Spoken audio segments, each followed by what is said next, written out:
Well, but Ed, amid those protests and the UN vote condemning the president's move, a show of support. Guatemala becoming the first nation to say it, too, will move its embassy to Jerusalem.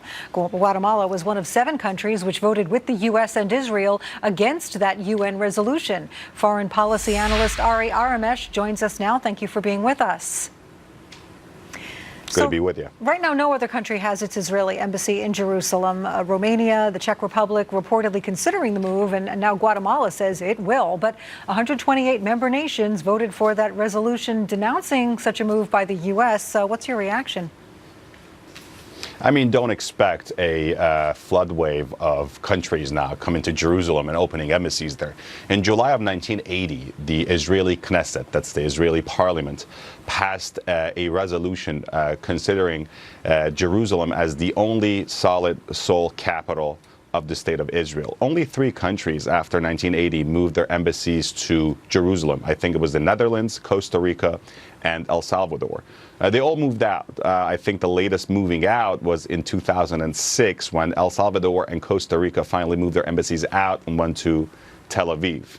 While Jerusalem is this capital of Israel, I'm not sure what the president has gained by bringing so much heat and so much attention on Israel and on U.S. foreign policy by bringing this issue out to the limelight. And also, this issue has always been a final status issue for every U.S. president. Every American presidential candidate from both parties has always said Jerusalem is the capital of the state of Israel. That is in the party platform of both the Democratic and the Republican parties.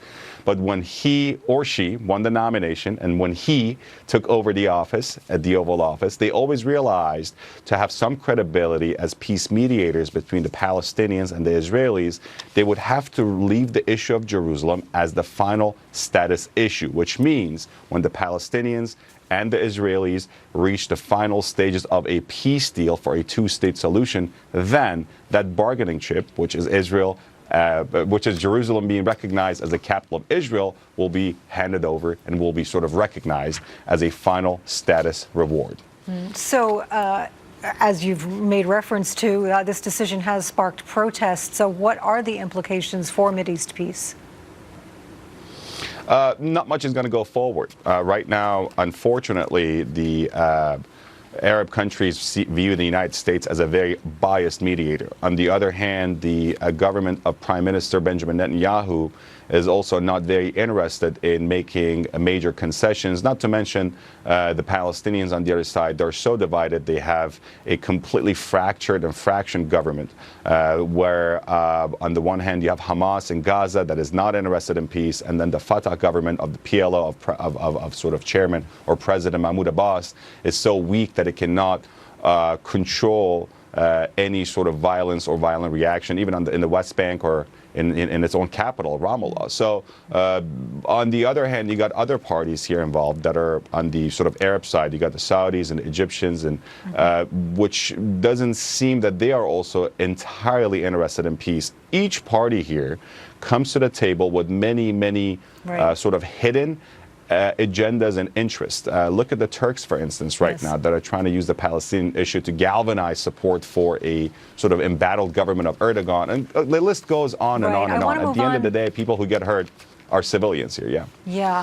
I want to quickly get to UN funding. As we mentioned, UN Ambassador Nikki Haley announced this $285 million cut in U.S. funding for the UN in 2018. It sounds like a lot, but that's out of about $3.3 billion that the U.S. pays, 22% of the United Nations budget. What impact will this have? The impact is not going to be much in terms of operational budget, but it's going to be big in terms of a psychological impact. This money buys us a lot of leverage, buys us a lot of influence, and a lot of goodwill. The foreign aid that we give out, not just the foreign aid, not just the UN budget, but the foreign aid as a whole that we hand out and give to other countries, from military aid to peace aid to so on and so forth, to democracy building, buys us a lot of goodwill, a lot of influence, and a lot of leverage. Now, we can pull out and we can leave up that seat to the Chinese, to the Russians, to other players, to the Saudis. Is that the right move to make?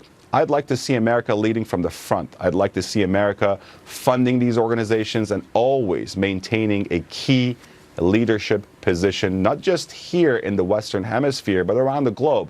That is our natural duty to do, and that is our natural position to be at. And I don't think cutting off funding to the UN or cutting off foreign aid to many allies is the right move to make. That will only reduce our leverage and will cut our influence. Well, it's not cutting it off. It is a reduction. Ambassador Haley saying that the UN is inefficient and unaccountable. Unfortunately, we're out of time. We're going to have to leave it there. Ari Aramesh, thank you so much for joining us.